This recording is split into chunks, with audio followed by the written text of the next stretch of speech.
So in this video I made nature, and here is the tree that I made them in Blender.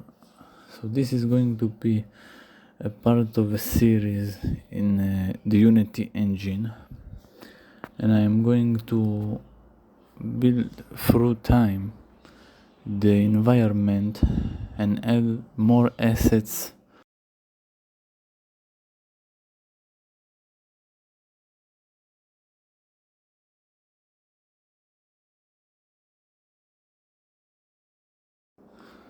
as you can see. I painted the terrain with grass and dirt textures, and I also added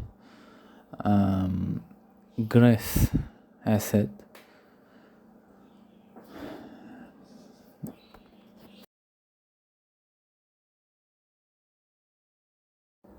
So from this view here, I will show you from up close the terrain and the assets that I've created.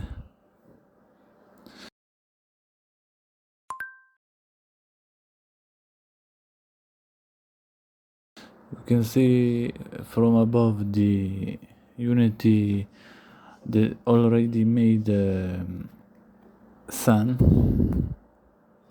the skybox.